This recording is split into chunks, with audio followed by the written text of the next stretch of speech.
যাই পারে বলো, বিয়ে বাড়িতে খুব সুন্দর সাজাইছে। ওই ওই হ্যাঁ ওই মেয়েটাকে দেখো, ওই মেয়েটাকে।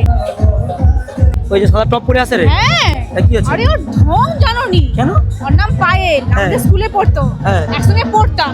একটু দেখতে ভালো বলে এত ভাও খাওয়া সেটা মরেই যাবে। ওর দিকে একদম দেখোনি, ওর যা ঢং, ফালতু মেয়েছে একদম। কি রে, কেমন আছিস? আরে তুই? হ্যাঁ ভালো আছিস? হ্যাঁ তুই?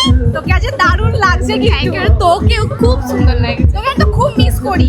তুই গ্রুপ থেকে লেফট হয়ে গেলি কি করে? কি করব বলে আমার নাম্বার চেঞ্জ হয়েছে তো। আচ্ছা তোর সাথে কন্টাক্ট করতে পারি, তোকে খুব মিস করি জানিস তো। আমিও তোকে খুব খুব খুব মিস করি। আচ্ছা নাম্বারটা দিয়ে যাবি আজকে বিয়ে বাড়ি বাড়ি যাওয়ার সময়, ঠিক আছে? ঠিক আছে। না তোকে ছাড়া কি আর যাই বল দিনগুলো? আমি তো জানি তুই আমাকে খুব মিস করিস, আর আমিও তো খুব মিস করি। স্কুল জীবনে কত ঘুরেছি বল, তোকে খুব মিস করি। তাহলে বিয়ে বাড়ি তাহলে ঘর আবার দেখা হবে তোর সাথে। ঠিক আছে, আর নাম্বারটা দিয়ে যাবি কিন্তু যাওয়ার সময়। ঠিক আছে তাহলে আসি। হ্যাঁ ভালো থাকবি। হ্যাঁ তোকে খুব সুন্দর লাগছে কিন্তু। তোকেও দারুণ লাগছে। আসি। হ্যাঁ ওর ঢং, মানে কথাও বলতে পারো না, ও আমার সাথে বলতে আসে।